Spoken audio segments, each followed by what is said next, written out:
Hello friend, स्वागत है आपका अपने चैनल आज क्लास में। आज की इस वीडियो में विज्ञान के काफी महत्वपूर्ण 5 सब्जेक्टिव प्रश्न हम आपको बताएंगे। ये जो 5 सब्जेक्टिव प्रश्न है ये आपके बोर्ड परीक्षा के लिए काफी महत्वपूर्ण है, तो एक भी प्रश्न आप लोग स्किप मत कीजिएगा। वीडियो को प्लीज आप लोग शुरू से लेके अंत तक देखिएगा और चैनल को अभी तक आप सब्सक्राइब नहीं किए हैं तो चैनल को सब्सक्राइब कर लीजिएगा। और सब्सक्राइब करने के बाद एक बेल आइकन आता है तो बेल आइकन को दबा के ऑल पे कर लीजिएगा, ताकि जब भी लाइव क्लास हो तो आपके पास नोटिफिकेशन पहुंचता रहे। तो आइए शुरू करते हैं पहले नंबर प्रश्न से। तो पहला नंबर प्रश्न है कि धमनी और सीरा में अंतर लिखे। काफी महत्वपूर्ण प्रश्न है ये आपके बोर्ड परीक्षा के लिए। यहाँ पे आपको धमनी और सीरा में अंतर लिखना है, तो आइए इसका उत्तर देख लेते हैं। एक बगल लिखिएगा आप धमनी और दूसरे बगल आप लोग लिखिएगा सीरा, और एक एक करके अंतर स्पष्ट कर दीजिएगा। तो आइए देखते हैं यहाँ पे पहला अंतर, धमनी की दीवारें मोटी होती है। जो धमनी होती है इसकी जो दीवारें होती है वो मोटी होती है, और इसमें देख लीजिए सीरा की दीवारें पतली होती है। जो सीरा होती है इसकी जो दीवारें होती है ये पतली होती है, जबकि जो धमनी होती है इसकी जो दीवारें होती है वो मोटी होती है। तो ये हो गया पहला अंतर। आइए देखते हैं अब दूसरा अंतर, धमनी हृदय से शुद्ध रक्त को लेकर शरीर के विभिन्न भागों तक पहुंचाता है। जो धमनी है ये हृदय से शुद्ध रक्त को लेता है और शरीर के विभिन्न भागों तक पहुंचाता है, और इसमें देख लीजिए सीरा शरीर के विभिन्न भागों से अशुद्ध रक्त को लेकर हृदय तक पहुंचाता है। जो सीरा है ये शरीर के विभिन्न भागों से अशुद्ध रक्त को लेता है और ये हृदय तक पहुंचाता है, जबकि धमनी क्या करता है कि धमनी हृदय से शुद्ध रक्त को लेता है और शरीर के विभिन्न भागों तक पहुंचाता है। तो ये हो गया दूसरा अंतर।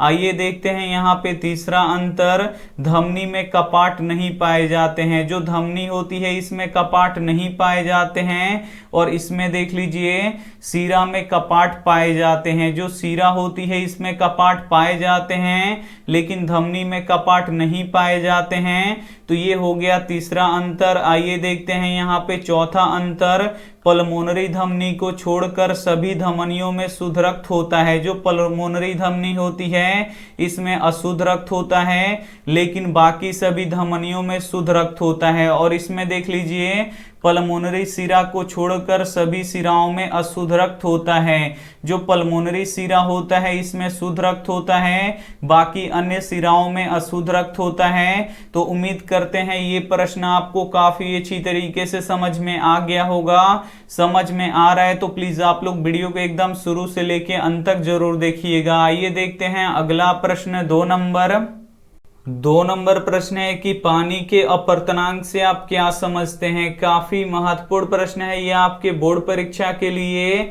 यहाँ पे आपको बताना है कि पानी के अपवर्तनांक से आप क्या समझते हैं। तो आइए इसका उत्तर देख लेते हैं। निर्वात में प्रकाश की चाल तथा पानी में प्रकाश की चाल के अनुपात को पानी का अपवर्तनांक कहते हैं। निर्वात में जितना प्रकाश की चाल होता है और पानी में जितना प्रकाश की चाल होता है उसी के अनुपात को पानी का अपवर्तनांक कहते हैं। और पानी का अपवर्तनांक निकालने का फॉर्मूला क्या होता है, तो निर्वात में प्रकाश की चाल बट्टा पानी में प्रकाश की चाल।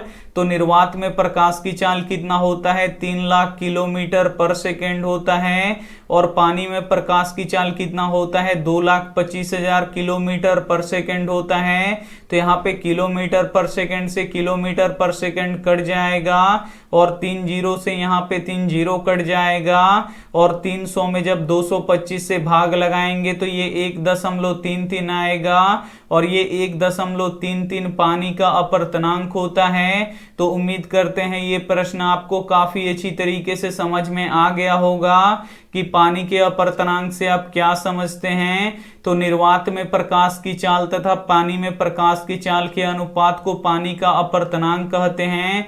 तो उम्मीद करते हैं ये सभी प्रश्न आपको काफी अच्छी तरीके से समझ में आ रहा है। समझ में आ रहा है तो प्लीज आप लोग वीडियो को एकदम शुरू से लेके अंत तक देखिएगा और वीडियो को अभी तक आप लाइक नहीं किए हैं तो प्लीज आप लोग वीडियो को लाइक भी कर दीजिएगा। आइए देखते हैं अगला प्रश्न 3 नंबर प्रश्न है कि प्रकाश का प्रकीर्णन से आप क्या समझते हैं। काफी महत्वपूर्ण प्रश्न है ये आपके बोर्ड परीक्षा के लिए।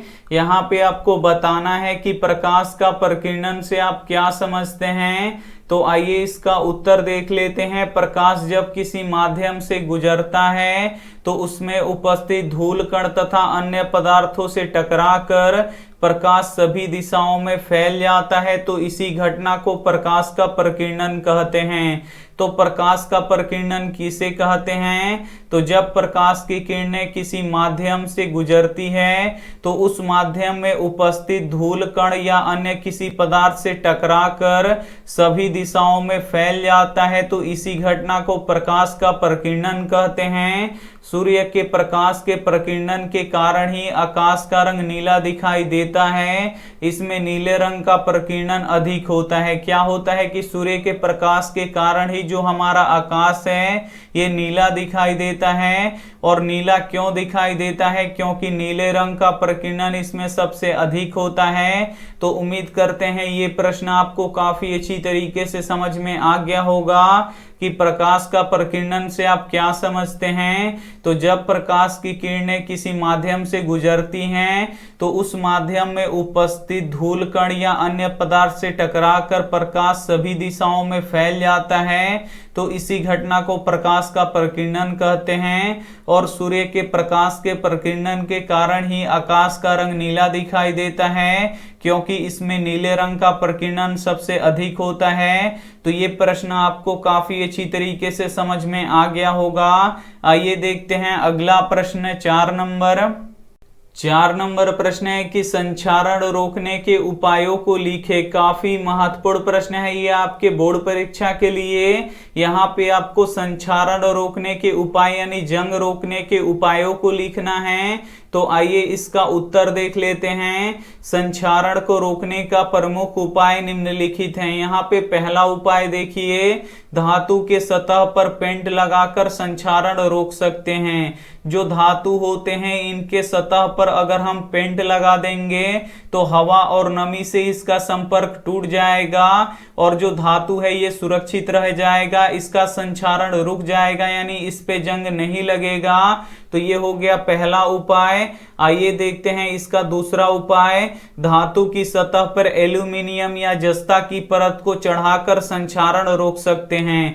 दूसरा उपाय ये है कि धातु की सतह पर आप एल्यूमिनियम या जस्ता की परत चढ़ा देंगे, जिससे क्या होगा कि वायु और नमी से इसका संपर्क टूट जाएगा और जो धातु है ये सुरक्षित रहेगा, इसका संक्षारण रुक जाएगा, इस पे जंग नहीं लगेगा। तो ये हो गया दूसरा उपाय। तीसरा उपाय देखिए, यहाँ पे धातुओं को मिश्र धातु में परिवर्तित कर देनी चाहिए, इससे संक्षारण रुक जाता है। क्या होता है कि जो धातु होते हैं अगर धातु से हम इन्हें मिश्र धातु में परिवर्तित कर देंगे तो इसका संक्षारण रुक जाएगा। जैसे जो स्टेनलेस स्टील होता है ये मिश्र धातु होता है और स्टेनलेस स्टील में क्या होता है कभी भी जंग नहीं लगता है, इसका संक्षारण नहीं होता है। तो तीसरा उपाय यही है कि आप धातुओं को क्या करें कि मिश्र धातु में परिवर्तित कर दे। तो ये हो गया तीसरा उपाय। और यहाँ पे चौथा उपाय देखिए, धातुओं की सतह पर ग्रीस या वार्निश की परत चढ़ा देनी चाहिए। और धातुओं की सतह पर क्या करनी चाहिए कि ग्रीस या वार्निश की आपको परत चढ़ा देनी चाहिए, जिससे संक्षारण क्या हो जाता है, रुक जाता है। तो ये भी प्रश्न आपको काफी अच्छी तरीके से समझ में आ गया होगा। आइए देखते हैं अगला प्रश्न 5 नंबर प्रश्न है कि नवीकरणीय और अनवीकरणीय ऊर्जा का स्रोत किसे कहते हैं, उदाहरण देकर समझाएं। काफी महत्वपूर्ण प्रश्न है ये आपके बोर्ड परीक्षा के लिए।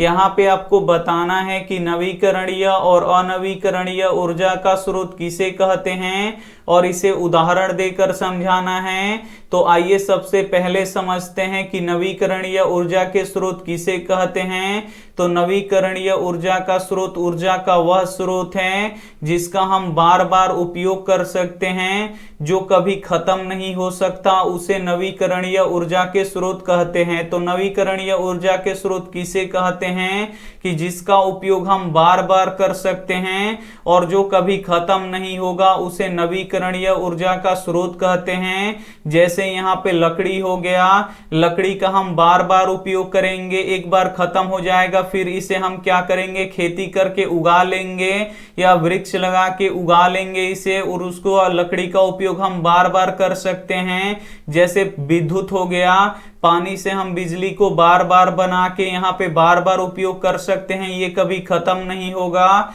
तो ये सभी क्या होगा, यहाँ पे नवीकरणीय ऊर्जा का स्रोत होगा। आइए समझते हैं कि अनवीकरणीय ऊर्जा का स्रोत किसे कहते हैं। तो अनवीकरणीय ऊर्जा के स्रोत वे स्रोत हैं जिनका भंडारण सीमित है और वो आने वाले समय में खत्म हो जाएगा, उसे अनवीकरणीय ऊर्जा के स्रोत कहते हैं। जैसे कोयला, पेट्रोलियम, प्राकृतिक गैस आदि। यहाँ पे अनवीकरणीय ऊर्जा के स्रोत किसे कहते हैं।